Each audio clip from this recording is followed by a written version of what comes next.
Hello, and welcome to my podcast, Where the Dark Corners Are.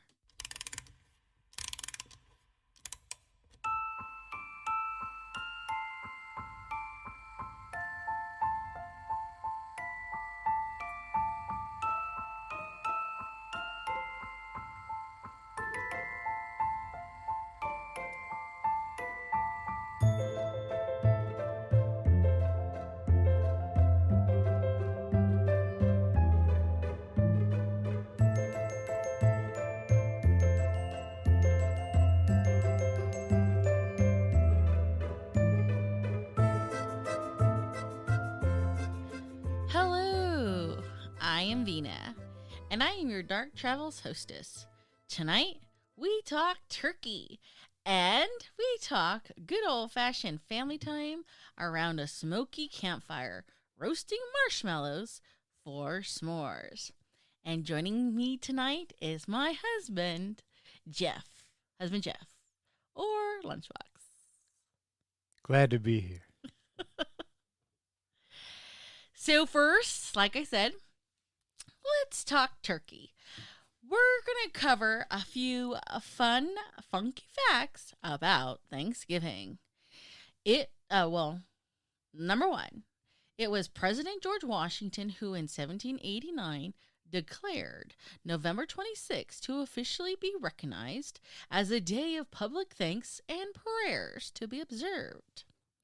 Then in November 26th to be exact, in 1941, the exact same date as it was proclaimed 150 years prior by George Washington, it was dictated that Thanksgiving, during FDR years, will always be held the last Thursday of November, which was a tradition initially introduced by Abraham Lincoln. That was a big fun fact. Fun fact number 2. There are several proclaimed official, unofficial, initial, uninitial Thanksgivings, dating as far back as 1541, when Francisco de Coronado broke bread at Palo Duro Canyon in Texas, to the 1879 Canada's Thanksgiving of November 6th, to America's 3-day feast in 1691. So lots of people declaring Thanksgiving, lots of different years, lots of different places. But today in America, we have it on the 3rd, the 4th. Or you could just say the last. Last Thursday of November. Okay, we'll say that. Of November. Okay. So that was fun fact number 2. Fun fact number 3. The very first Macy's parade had animals in it, not actual hot air balloons, and the animals were actually loaned to them by the Central Park City Zoo. And when they got balloons, because they didn't know how to properly deflate them, after the parade was over, Macy's crew would just let them float away. But the first balloon provided by Goodyear was actually Felix the cat. Remember him, guys? But either way, if you don't, that's okay, because it's our good old pal Snoopy who's appeared as a floating balloon more than any other balloon in the Macy's parade, Thanksgiving parade. Like an icon. Correct. Yeah. I don't know if Woodstock's always been with him, but Snoopy's always been there. Okay. So, fun fact number 4. Believe it or not, America's biggest drinking night is Thanksgiving Eve. That's right. Sometimes that's my birthday. Okay. That's not a fun fact. Biggest party night of the year, baby. Okay. So, but either way, I'm going to assume that the reason the night before Thanksgiving, Thanksgiving Eve, is the biggest night of America's drinking night is because we know it's the night before we see our judgy, hypocritical, probably racist, and potentially adulterous, but truly ignorant aunts, uncles, and their equally idiotic offsprings. And we got to sit through it politely as possible. So, Or maybe it's a big party night because everybody has the next day off. no. No? No. Okay, that's what I always thought. Either way, its unofficial title is called Blackout Wednesday, 'cause booze. And that's how we manage. Okay. So, funny fun fact number 5. The day after Thanksgiving, Black Friday, is plumbers' busiest day of the year. That's right. All the turkey poops actually gives plumbers their day in the sun. If you know that certain uncle asshole likes to, in fact, clog your family toilet, I highly recommend that you schedule your plumber now. Or soon. Okay, so those are our Let's Talk Turkey fun facts, as weird as they are. Now, obviously, for the holidays, we do like to get together and relax with our families. And some would argue getting together and relaxing and enjoying our family is the same, or rather the point, with camping. However, this is a podcast about where the dark corners are. So, tonight, we are going to discuss some good old-fashioned family camping in the dark, dark woods. And, Spooky. yes, and as we discuss them, husband Jeff, he will provide us with some interesting tips. Oh, I got 7 of them. All right, so let's talk about some good old-fashioned family camping in the dark, dark woods. Our first spooky spook campground is a place, and no, I am not making up this name, is a place called Holy Ghost Campground. This legit campground is located in New Mexico's northern Sangre de Cristo Mountains of the New Mexico National Forest. And the name is in direct relation as to why it is haunted. There are a few legends related to this area. One legend says that a priest killed the Pueblo people who settled in this land in the late 1700s. But a different legend says that the priest was killed by the Pueblo people who were defending themselves. I actually think it was probably a combo. The Catholic Church has a burning reputation for killing people they couldn't convert or maiming them to make them convert. So basically, hurt to convert. Either way, it is believed that the lingering spirit of the Catholic priest is still among the trees, unable to rest, either by his murderous death or by his murderous ways. But he is not the only paranormal activity going on at the Holy Ghost Campground. According to a local ghost tour guide, the Pecos, we're going to go with Pecos Wilderness, Pecos, obviously being the name of the area, is home to all kinds of bizarre activity. There are a number of people who have gone missing in this particular area, and we're talking people who have just straight disappeared as if into thin air because their clothing and or their remains have never been found. There have also been reports of UFO sightings, strange shadows, and hearing voices. In fact, there's even been some speculation that this particular area is a cosmic doorway that opens perhaps to different dimensions. And people who have gone there, to investigate, probably hoping to debunk, actually end up having experiences that convince them otherwise. In fact, one investigator had an interesting experience. So the investigator was fishing and in broad daylight saw a man approaching her, and when she turned to address the person, the man completely disappeared. So, UFOs, hearing voices. Is this a place you would consider camping? I think I would love it. I think I would be out there looking for the UFOs. Okay. Trying to hear the voices. Trying to hear the voices? Well, do you have a tip to offer? Sure. Well, you were talking about them fishing, but when you're out camping, you got to take a bath or a shower or something. So I recommend getting microfiber towels because they're small, compact, they don't weigh a lot, and they dry out really fast after you use them. Plus, they like absorb way more water than like a regular towel, and they're easy to pack because they're so small, and you can just carry lots of them if you so desire. Okay, so tip number 1 is microfiber. Microfiber towels. Okay. Okay. So we're going to head to the lovely state of California, and let's talk about our second haunted campground spot, Holcomb Valley Campground, which is just outside Big Bear, California. A little history. Back in the 1880s, in a place known as Holcomb Valley, there was once known a town of Belleville. Belleville was a thriving gold mining town that boomed in the early 1860s.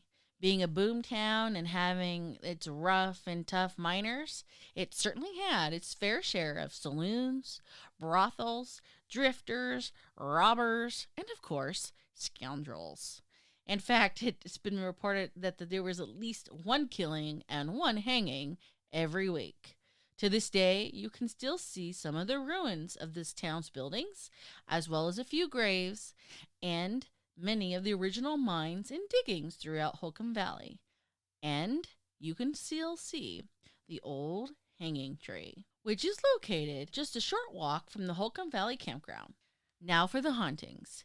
Campers have heard murmurs, whispers, occasionally otherworldly screams during the night. Some people have even reported seeing the ghost of a dead miner carrying his lamp through the woods and probably looking for some gold. That sounds like another place I'd like to visit. Sounds creepy and fun. Well, this place actually has 19 campsites for tent camping. So no RVs. Forget it. Okay. So make your reservations RSVP if you're into tent camping. Not anymore.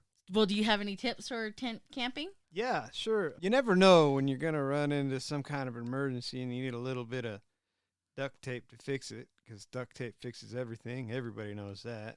If you don't want to take a whole roll of duct tape, take your water bottle or a hiking stick or whatever you got and just wrap a few layers of duct tape around the outside of it. That way you have it for later, because you never know when you're going to need a little duct tape. Comes in handy for just about everything.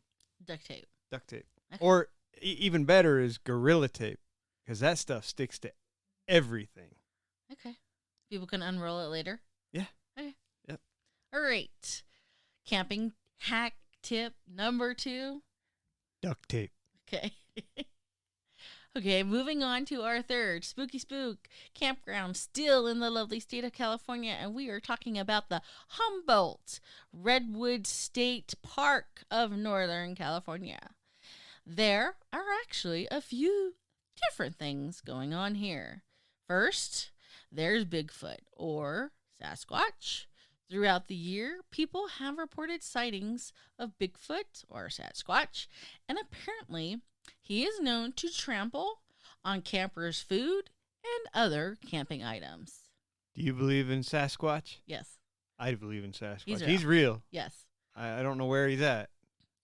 Well, he's not here. He's out there somewhere. Yeah. Well, you know what they say. You may not believe in Bigfoot, but Bigfoot believes in you. Oh, no, I believe in him. Okay. He's there somewhere. I just don't know where. So, in addition to Bigfoot, there's also the belief that the spirits of Native Americans also haunt the forest. The Sinki people once called these woods their home, but today their spirits remain to protect the sacred trees. Campers have actually seen full-body apparitions of Native Americans standing in the dark forest, staring back at them before disappearing into the mist of the forest. Now, not only does Bigfoot and Native American spirits exist in these woods, but so do 6 ghost trees that quote-unquote haunt the forest. Now, these ghost trees are actually rare albino white redwood trees. There's actually a total of about 40 in the entire world, and there's 6 in this particular forest alone. They average about 30 feet high, and are called albino redwoods because they lack pigmentation. Their needles are white and give the appearance that they look like they've been flocked with snow or frost. And the ghost trees are actually pretty easy to find if you know where to look. Located along the Eel River, the Humboldt Redwood State Park is about 5,300-acre parks and has some of the best ancient redwood groves on the planet. There are 3 primary campgrounds, including Albee Creek, Burlington, and Hidden Springs. Albee Creek has 41 campsites scattered among the old redwood trees, the old growth ones.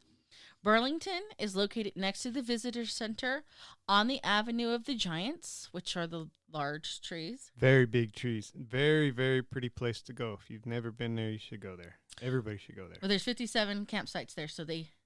I'm just saying, even if you don't go camping there, you should go and drive the Avenue of Giants. Even better, if you're like me, go ride your motorcycle through the Avenue of the Giants, because it's probably the most beautiful place that I've ever seen.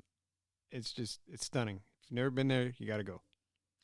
And the third primary campground, Hidden Springs, is the largest campground with 154 campsites and is located, speaking of the Avenue of the Giants, right on the Avenue of the Giants. That would be the place to go.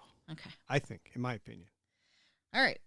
And do you have a third camping camping tip?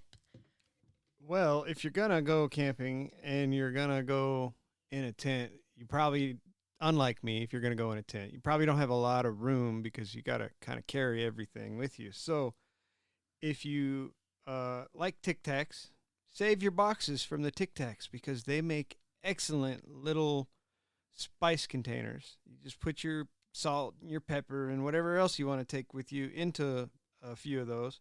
Just make sure you label them so that you don't think you're pouring sugar in your coffee and you pour the salt in, because that would just be terrible. So Tic Tac recycled, upcycled, reuse, upcycled Tic Tacs. Tic Tac containers make great spice boxes. All right, that's your. That's camping hack number 3. Okay. Okay, well, now we're going to head northeast to our 4th haunted campsite. We're going to head to West Yellowstone, Montana, and check out Beaver Creek Campground. Now, this campground is actually located on a bluff overlooking Earthquake Lake in West Yellowstone. Now, Earthquake Lake's name is a reflection of a horrible incident that happened here. On August 17th, 1959, in the middle of the night, a 7.3 earthquake struck the area, sending millions of tons of boulders into a gravel slide down the side of the mountain and right into a campground that was located there. This landslide killed 29 campers in the middle of the night. And because this landslide temporarily plugged the Madison River, it actually ended up creating a lake exactly where this former campground was. Today, what was the campground in 1959 is now underwater. And I'm talking the whole campground, including the 1959 trailers, the vehicles, the gear, everything. So everything that was there when it happened is still at the bottom of that lake. Yeah, I guess. That's a scary thought. It's a sad thought. It's a sad thought, but it's kind of creepy too. Right. And if you're brave enough, okay, to venture down to the shores of this newly formed lake, it is said that during a moonless night, you might actually see the glowing orbs where the old campground used to be located. In addition to the Earthquake Lake, or they call it Quake Lake, there's also Ghost Village. Just a short walk from Beaver Campground, there are some cabins that were destroyed during this particular quake and the rising water. Ghost Village is a creepy, beautiful, but definitely worth visiting during the Halloween campout at Beaver Creek. So they kind of play on this whole tragic event with the holiday of Halloween, the non-holiday holiday of Halloween. Probably my favorite holiday. Right, non-holiday. Non-holiday, holiday, whatever. Yeah. That's the best day of the year, I think. Well, and the other thing about this place is, aside from its obviously tragic and haunted past, apparently the fly fishing here is considered world class, and there is an abundance of wildlife to see and watch. And we're talking including the occasional grizzly bear. Located about 30 minutes from Yellowstone National Park, which is, I'm sure, another stunning park. It is. I've been there. It's really pretty. I was there when I was younger, so I don't remember a whole lot of it, but I do remember that it's quite amazing. It's another beautiful place. Well, I haven't been there, but if you go through there, Yellowstone National Park, but you don't necessarily camp there, and you're kind of like, oh my God, I want to check out Beaver Creek. Beaver Creek actually has 64 camping spots that, again, if you don't get the chance to stay at Yellowstone, Beaver Creek kind of sounds like it would be an awesome plan B. Do we have another? A number 4? A number 4? So number 4 is quite simple. Every time you go camping, whether you're in an RV or you're in a tent, you're gonna need a way to start a fire, because you want to roast the marshmallows, you want to stay warm, whatever you want to do. So if you get a little like a little Rubbermaid container, a little Tupperware bowl, just little square ones, whatever, put your matches inside of that, and then take some sandpaper, like cut a piece of sandpaper the same size as the lid, glue it to the top of the lid of the container, and then you can pull a match out of your nice container, strike it on that sandpaper, light your fire. Your matches won't get wet that way. They won't get, the box won't get destroyed because you threw it in one of your backpacks or something, because it's a nice sturdy container. So, and you'll know right where they're at because that's where you put them. All right, so basically waterproof. A waterproof match container. Okay. There's several other ways you could do it, but that's probably the easiest one, and I like that one. Okay. So that was camping hack number 5. 4. Well, speaking of number 5, we're going to hitch our wagon east and come to number 5, Haunted Campground. And I'm talking the Antietam Creek Campground in Hagerstown, Maryland. Obviously, the name Antietam brings us to the Civil War. Located just a few miles from the site of the bloodiest battle of America's Civil War, Antietam Creek clearly cannot avoid being haunted. I mean, we are talking about being near a place where 23,000 men, young and old, died literally in one day on September 17th, 1862. So it goes without saying that the visitors of Antietam Creek Campground have seen a tremendous amount of paranormal activity that include ghost Civil War soldiers. They hear phantom gunfire and phantom gunfire from the cannons, and they also hear the rat-a-tat-tat of the military drummers. So basically, if you are a Civil War and campfire fanatic, then this is the campground of your dreams. Basically, this campground should be your next camptation. I just made up a new word.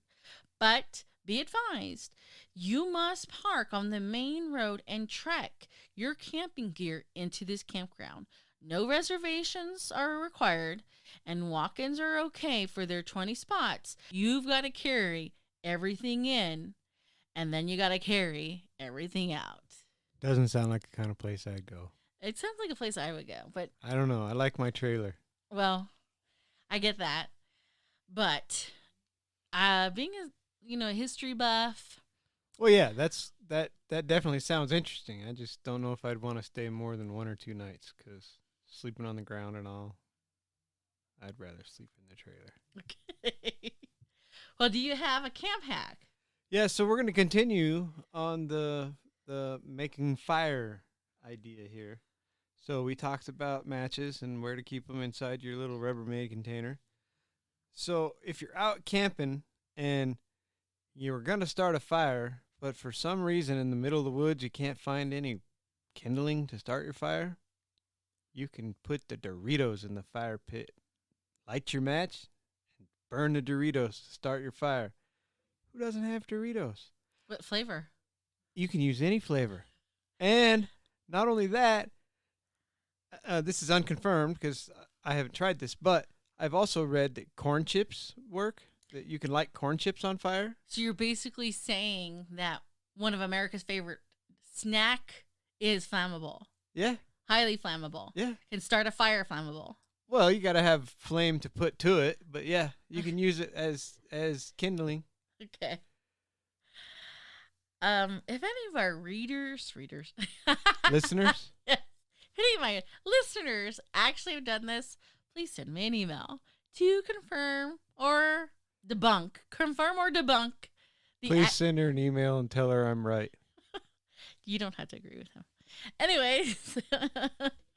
All right, moving on and heading further south is our 6th haunted campground. I am referring to the Montgomery Bell State Park located in Dickson County, Tennessee. So, why is this place haunted? Well, in 1856, a circus train was coming through Dickson County when the train jumped its track. Luckily, none of the animals or, people, they weren't hurt. However, several of the circus animals ran off into the forest in what is now part of Montgomery Bell State Park. Naturally, it took a couple of days, but the handlers were able to capture almost all of the animals except for 2. So, what were these 2 animals that they couldn't capture?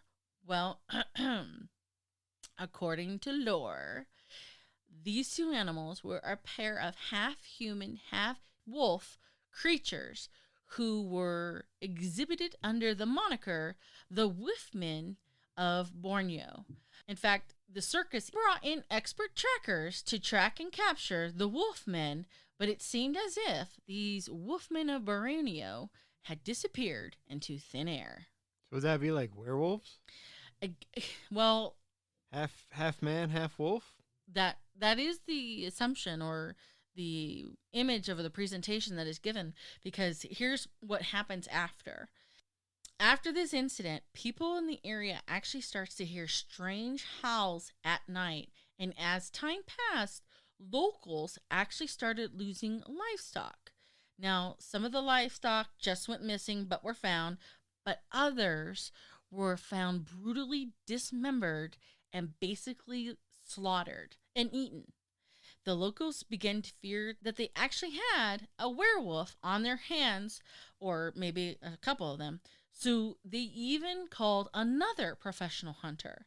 This professional hunter did manage to shoot at a large wolf-like animal, but whatever it was, it actually escaped into the forest without a trace. And the tales of the wolfman or wolfman actually persists after this. In fact, there's even a story of 2 men traveling on a nearby local road when they realized that they were actually being stalked by a large creature. The 2 men, one being a local landowner and his hired hand, obviously got spooked, tried to outrun the creature, but the creature caught up with them, and so the duo decided to split and head into the forest. Well, the creature, the wolfman, gives chase to the hired hand, and the landowner was absolutely horrified as he hears the other man screaming and crying as he is presumably being torn apart. And the hired man's body is never, ever located. They don't ever find it. And this incident is enough for the locals to basically mobilize a mob and hunt down this dreadful creature. So what the mob does is, using a live goat as bait, they take a goat into a clearing and they tie it down to something, and then they kind of wait, extinguishing their torches and their lanterns, and they wait and they watch, and the second the wolf creature appears, the mob opens fire, like with their guns. And then after the smoke clears, they relight their torches and their lanterns, and they check to see if they killed the beast. And in the clearing, they see that it's completely empty. The creature, the goat, and 2 members of this mob posse have vanished in the thick night air. Wait a second. They just disappeared. Correct. Wow.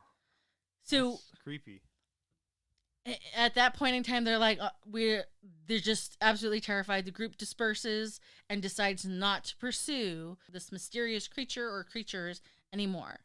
But to this day, campers and visitors still report hearing the sounds of howling and like an ancient sound of screams during the night, especially in the area now known or considered to be Werewolf Springs, because it's really also known as Hall Springs, but Werewolf Springs, and people have claimed to have seen large bear-like footprints in the area. Now, this ancient werewolf is not the only paranormal activity going on here. This particular campground has a lot of hiking trails and a nearby 19th century cemetery that conveniently is situated on a hill above the camp. And it is said that on moonless nights, visitors have reported seeing ghosts and hearing disembodied voices among the trees around the graves.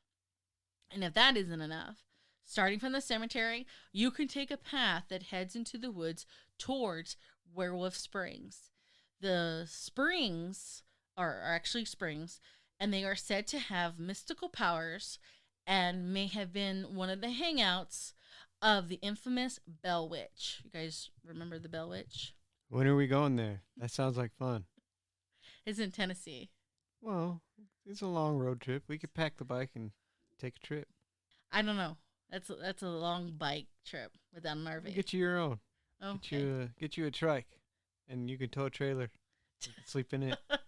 The little half moon trailer. Yeah. Okay. That's a thought.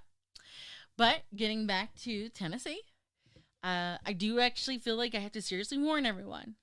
Hiking at night is a super bad idea. It's like an American Werewolf in London bad. Stay on the path and don't go out at night. There have been dozens of mysterious disappearances in this area, and if that isn't enough, local authorities have found well over 20 mutilated human carcasses and over 500 animal carcasses in this area. So, again, don't hike at night. Stay on the path. Or if you do, take a really big gun and a big flashlight. Right? I'm not, what? Yeah. No. Defend yourself. Flashlight will scare off most things. Well, either way, this particular campground is 3,782 acres of spooky forests, lakes, meadows, and it has 21 miles of worthy trails to explore during the day. One last time. And it has 111 campsites, most of which have electric hookups. That's my kind of place right there. Okay. And it has laundry. Laundry, yeah. Flushing toilets. Yeah, see, that's even getting better. And hot showers. Oh, I like it. When are we going? Well, I don't know. But, and just in case you see another name associated with it, it's also known as 4 Mile Campground. Either way, keeping your cantation safe, stay in your tent, and not hiking at night. It's good advice there. Okay. All right. Do you have a good advice tip? I have another good advice tip. If you're like me and you love coffee, you can't go, more than I can't go more than a few hours without a cup of coffee. You don't want to carry a whole bunch of coffee with you, so just take some coffee filters and put a scoop of coffee in the middle of it and wrap it up like a little balloon and tie it up with some dental floss real tight. And then when you want to make coffee, it's just like making tea. You pour the hot water in the cup that you boiled on the fire that you started with the matches that you started with Doritos. See how it's all coming together here? And then you make your water hot, you boil it however hot you like it.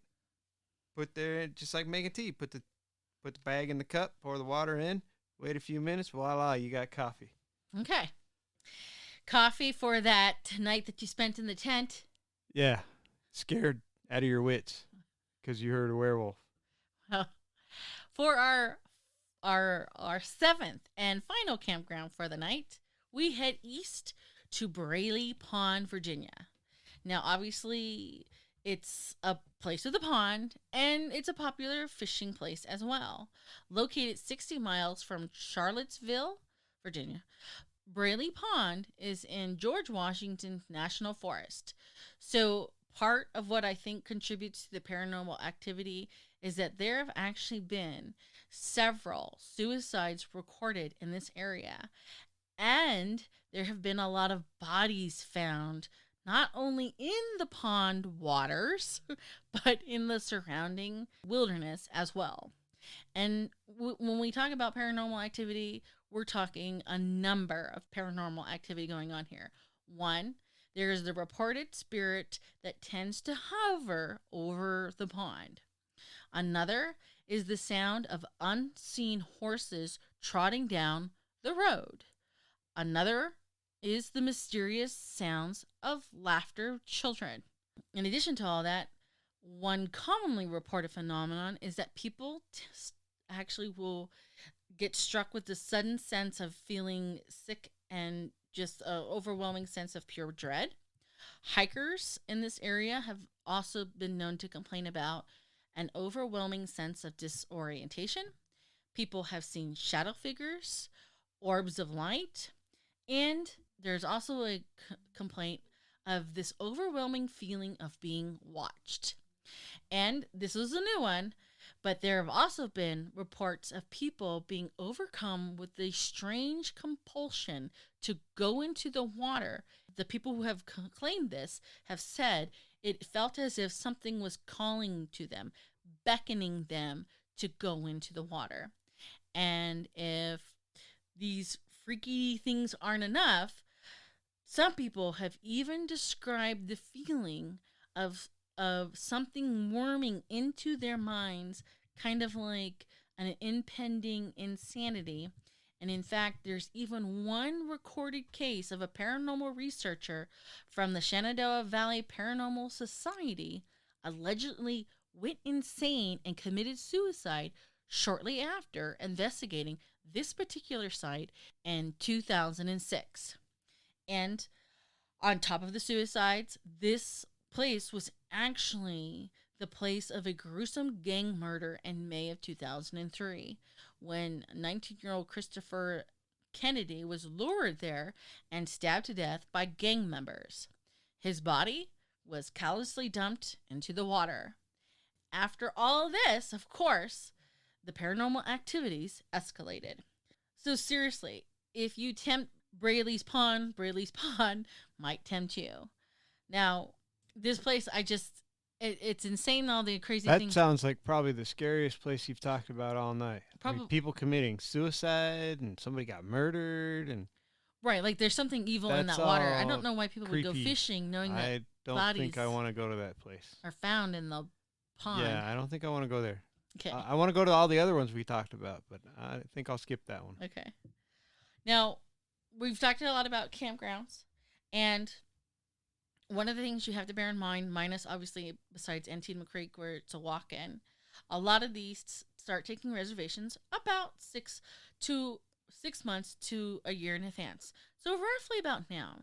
And thanks to the vaccines that are coming out, who knows what summer's going to look like next year, but hopefully between the two types of vaccines that are coming out, maybe we'll have some sort of fun, festive summer next year.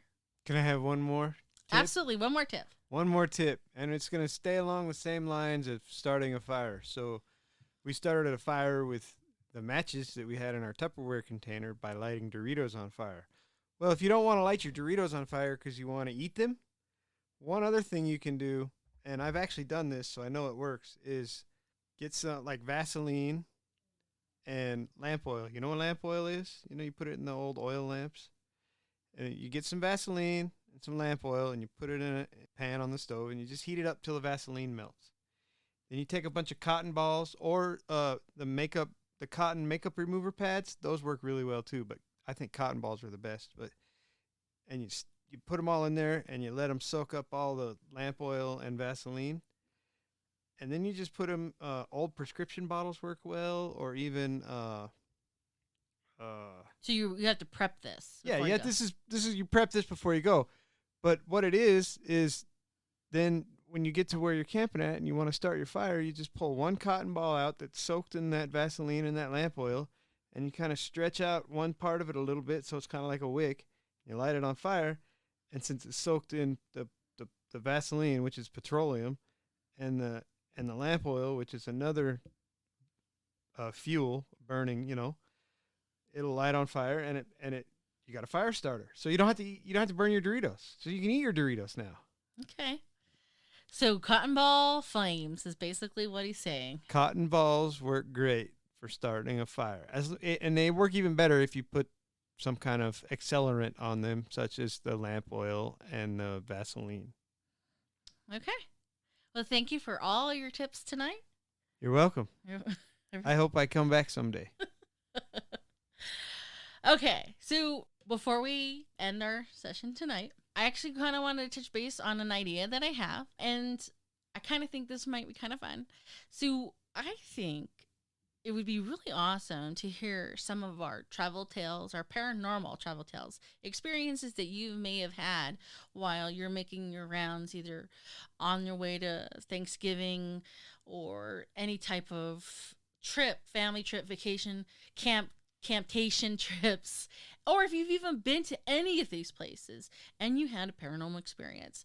I would love for you to send me an email sharing your tales.